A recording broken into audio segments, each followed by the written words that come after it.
The evening air was crisp and cool as Sarah walked slowly down Maple Street. Her worn sneakers made soft sounds against the sidewalk.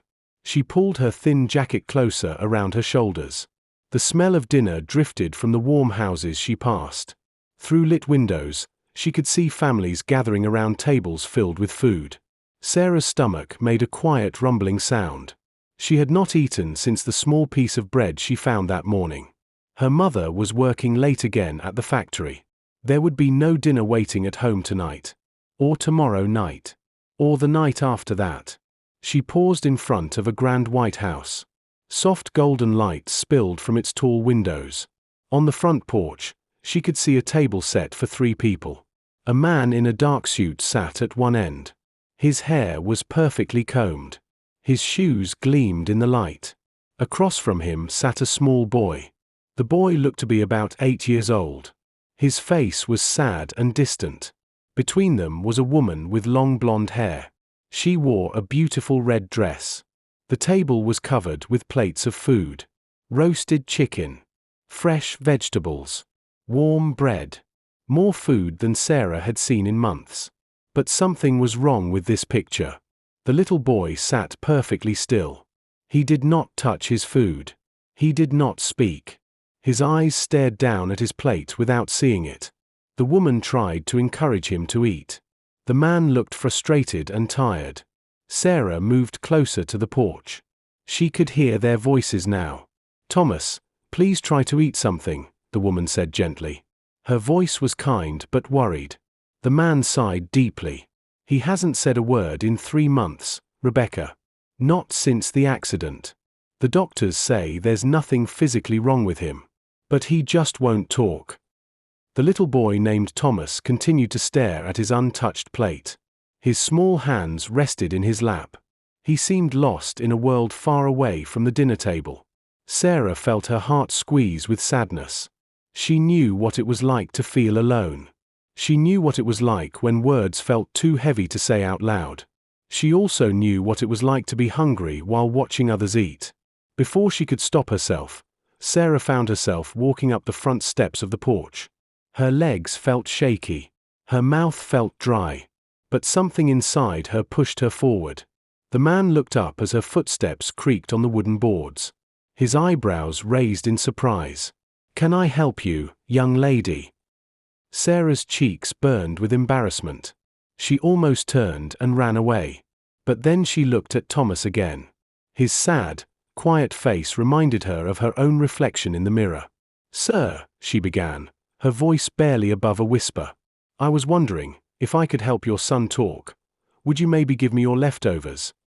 The words tumbled out before she could stop them. She immediately wished she could take them back. How could she be so bold? How could she ask a stranger for food? The man's face changed. First confusion.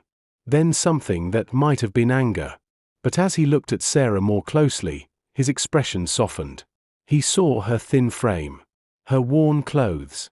The way she glanced hungrily at the food on the table. "What's your name?" he asked quietly. "Sarah," she replied, still looking down at her feet. "I'm Mr. James Harrison," the man said. "This is my wife Rebecca, and this is our son Thomas." He paused for a moment. "Are you hungry, Sarah?" Sarah nodded slowly. Tears began to form in her eyes. She was so embarrassed. But she was also so tired of being hungry all the time. Rebecca stood up from her chair. "When did you last eat, sweetie?" "This morning," Sarah whispered. "I had some bread." Rebecca and James exchanged a look. Without another word, Rebecca went inside the house. She returned with a plate and began filling it with food from the table. Chicken. Mashed potatoes. Green beans. A warm dinner roll. "Here," Rebecca said, setting the plate in front of an empty chair. "Please sit with us." Sarah's eyes grew wide. But I haven't helped Thomas talk yet." James smiled for the first time that evening. "That's okay. You can eat first. Then we'll see what happens." Sarah sat down carefully in the chair. She had never sat at such a beautiful table before. The plates were real china. The glasses sparkled like crystal. The silverware was heavy and smooth in her hands. She began to eat slowly. Each bite tasted better than anything she could remember. The chicken was tender and seasoned perfectly. The potatoes were creamy and warm. She tried not to eat too quickly, but her body was so grateful for real food. As she ate, Sarah noticed Thomas watching her.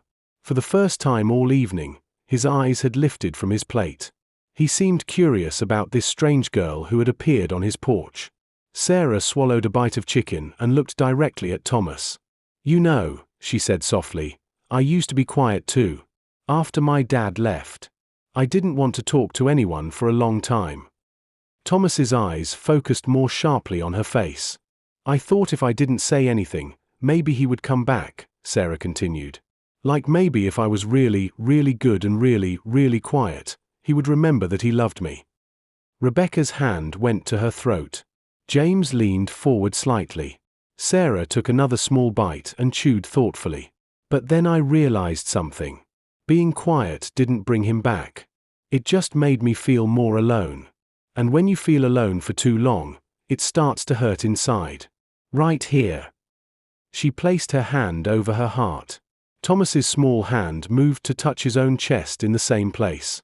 "Sometimes when really sad things happen," Sarah said, "we think that if we don't talk about them, they'll go away. But they don't go away. They just get bigger and heavier inside us." She paused to take a sip of water from the crystal glass. "What I learned is that talking doesn't make the sad things happen again. Talking helps make them smaller. Like letting air out of a balloon that's too full." Thomas was listening intently now. His whole body had turned toward Sarah. "I bet you miss someone very much," Sarah said gently.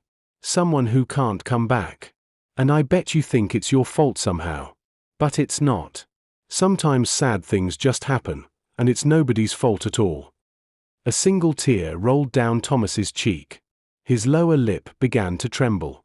"It's okay to be sad," Sarah whispered. "It's okay to cry. And it's okay to talk about the person you miss. Talking about them doesn't make them more gone. It helps keep the good parts of them alive in your heart." Thomas's mouth opened slightly. His breathing became faster. "When my dad left," Sarah continued, "I stopped talking because I was afraid. I was afraid that if I said he was gone, it would make it real. But you know what? It was already real. Not talking just made it lonelier." Thomas looked at his parents. His father's eyes were bright with unshed tears. His mother was crying quietly into her napkin. "Grandpa," Thomas whispered. His voice was scratchy from not being used. "I miss Grandpa." Rebecca gasped softly. She reached across the table and took Thomas's small hand in hers. "He was teaching me to ride my bike," Thomas continued, his words coming faster now. "We were in the park. He was running behind me, holding the seat.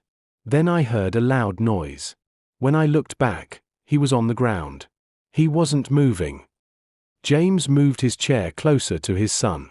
"Oh, Thomas. We had no idea you saw what happened." "I thought it was my fault," Thomas sobbed. "I thought if I hadn't asked him to teach me to ride the bike, he wouldn't have had the heart attack." "No, buddy," James said, wrapping his arms around his son. "Grandpa's heart was sick for a long time. The doctors told us that. It had nothing to do with you or the bike. Nothing at all." Thomas cried into his father's chest. All the words he had been holding inside for 3 months came pouring out. He talked about how much he missed his grandfather's stories.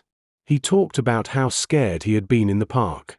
He talked about how he thought everyone would blame him if he told the truth. Rebecca moved to embrace both her husband and son. The three of them held each other close. Tears fell freely down all their faces. But these were healing tears.